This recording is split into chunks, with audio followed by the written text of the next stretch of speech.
So I got a text around. When did you send me that text? Yeah, Saturday evening, Saturday, yeah. saying that I need to watch Gray Man so that we can review it. So I'm assuming you either hated or loved the movie. I loved it. I Okay. liked it. It's a Russo's brother film. Shit, with Comic-Con and everything going on with Black Panther, it was nice to kind of unplug from the superhero shit for a minute. Sure. But it was just a good action film, man. And it wasn't so much of what was going on with the explosions or, anything like that. But, like, it was two guys that you could tell put a lot of work into becoming fighters, right? Obviously, Chris Evans being Captain America for the last 10 years, Yeah. he's got it. And then Ryan Gosling as well. Like, put a lot of time into becoming a good fighter. So the fights looked realistic. They were long. You know what I'm saying? They weren't super hokey and like good guy driven. Most of the time where the good guy overwhelms vast numbers of bad guys, making them look shitty. Like, it wasn't that. It was very real. No, he took his lumps in this movie. For sure. It was just a really dope movie. The story was very 007-ish, you know. I don't want to get into the negatives too quickly, but I do feel like in certain cases the story may have been a little rushed. Where at? Like, for example, his connection with Billy Bob Thornton's daughter. Right? Like, all we really got out of that was that, oh, it's just another Thursday and their little rock sign symbol. And that was basically the connection that they had. Like, he was babysitting for one day and then boom, they're connected. They're bonded okay, forever. so I guess they kind of shoehorned in the relationship a little bit with she's got a heart condition and I have to go somewhere and you have to watch her. Like, nigga, where you gotta go? Like, I think if they would have put that in it, they would have found a way to draw wherever he went when he left him with her and connect that back to the story. It would have made it make more sense. Could be. Without that, it just kind of made it seem a little throwaway-ish. But then again, I just wasn't looking for it. This movie wasn't very heavy on exposition. Mm-hmm. So it wasn't making me look for very tight plot threads. Now, I didn't see all that many holes, but at the same time, it wasn't very driven by that. It was very action driven. It was like something going on the entire time in this movie. Yes. Where you kind of get in trouble is when there's a lack of action, an increase in exposition, and then you start unraveling the plot holes as you're talking too much. Yeah. That's where I feel like a lot of movies get in trouble. They slow it down, they start talking, but as you're talking, you're adding more context to whatever perceived narrative hole there is as you're speaking. That makes you're sense. giving me more and more evidence, and that hole is growing if there's one there. Yeah. In an action film, there's less room for that because it's constantly, usually a good one, it's constantly moving the story forward, so you don't have time to dwell on things like that. No, and it definitely did a good job of that portion of it.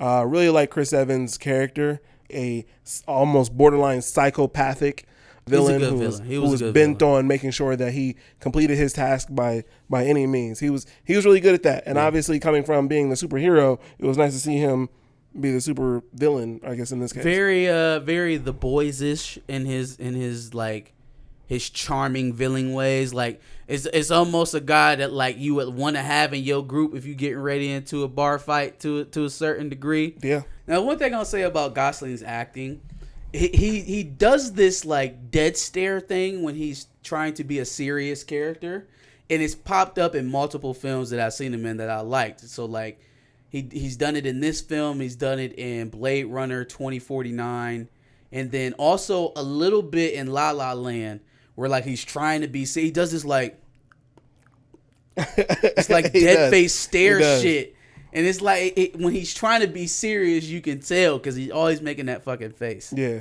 no, for sure. Wasn't crazy of Bridgerton Homeboy's villain. I just feel like they didn't flesh him out as much. Yeah, as I'm getting a little worried about him because everything I've seen from him outside of Bridgerton it's been a little wishy-washy. I think that you could hear some of my trepidation in the Dungeons and Dragon review we did about Comic-Con. because I don't know who he's gonna be. Yeah. Right. I don't know if he's gonna be another Michael B. Chadwick, Damson, Jonathan Majors, that type upper echelon black actor, or if he's going to be the guy who kind of falls back into sitcom-y stuff. Trying to get out of your lane too quickly and it just don't work out. You know what I mean? Get a little too big for your britches. And that's kind of what I'm worried about for him, because he was decent in Bridgerton. It felt like a first role in Bridgerton. Mm-hmm. Right? So like I felt like I gave him a lot of allowances. But then now, watching him in some of these other things like Gray Man, it doesn't feel like his acting has leveled up from Bridgerton to now. Again, that's the same film studio, so maybe that's why it feels that way.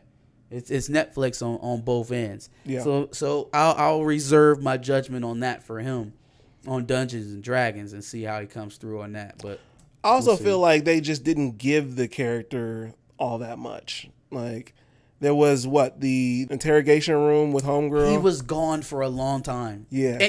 And to be the overlapping bad guy too, he was out of the film for a long time. I will say that. Yep. And it's almost as if you forget he's the bad guy and start thinking, not just Chris Evans. Chris Evans is like a henchman. Yeah. Which kind of makes me think there may be a Gray Man too. I can see that. Right? I mean, it's certainly set up for a sequel, but he was not very present to be the big bad. Him and the girl, is it Anya, or what's her name? It's not Anya. Oh, yeah, the chick he was going around with. Yeah, she...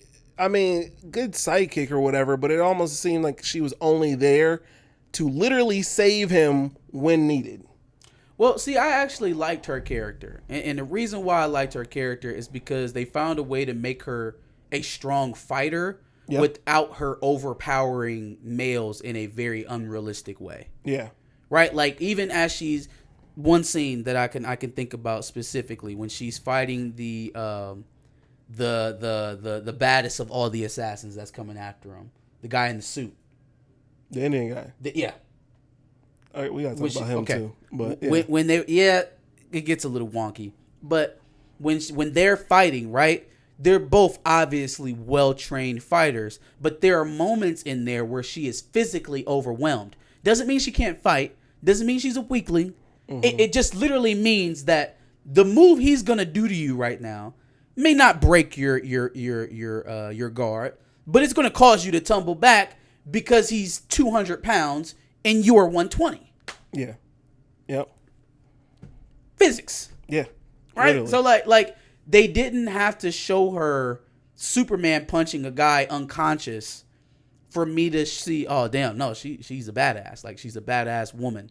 They showed her taking a punch a little bit. Like, it felt realistic. The fighting in this movie felt like they had a very good martial artist on set, and I could tell, and I appreciated it. Lone Wolf, yeah, there you go. He shows up really late in the movie. He does, and all of a sudden had this weird he has a girl hostage, and it just had this heart out of nowhere. You're a killer for hire, and the minute you hear that he's kidnapped a girl, you have a girl hostage. Like, your moral compass is all the way off, man. Yeah. It's all the way off. I didn't get that. I didn't either. They could have made that about money. He could have bucked him because he just doesn't agree with how he's moving this business. You're too wild. You're bringing too much attention. There's a million ways you could explain that dissent without it being, you've kidnapped a girl? Especially like with no actual backstory for that. Yeah. Like, I don't know where he's coming from. I don't know. Does he have a daughter, or has something like this happened to him? I have no idea. Yeah. But aside from those, I think those three characters and the issues that I had with them, I think everybody else did a wonderful job at acting their positions or acting their characters. Mm-hmm. Billy Bob Thornton, Alfre Woodard. Everybody I think otherwise did a pretty good job in that movie. For sure. Out of 10? Oof. I'm going to give it a 7.9. Not quite an 8. Okay. So slightly above average, but still a very good action film.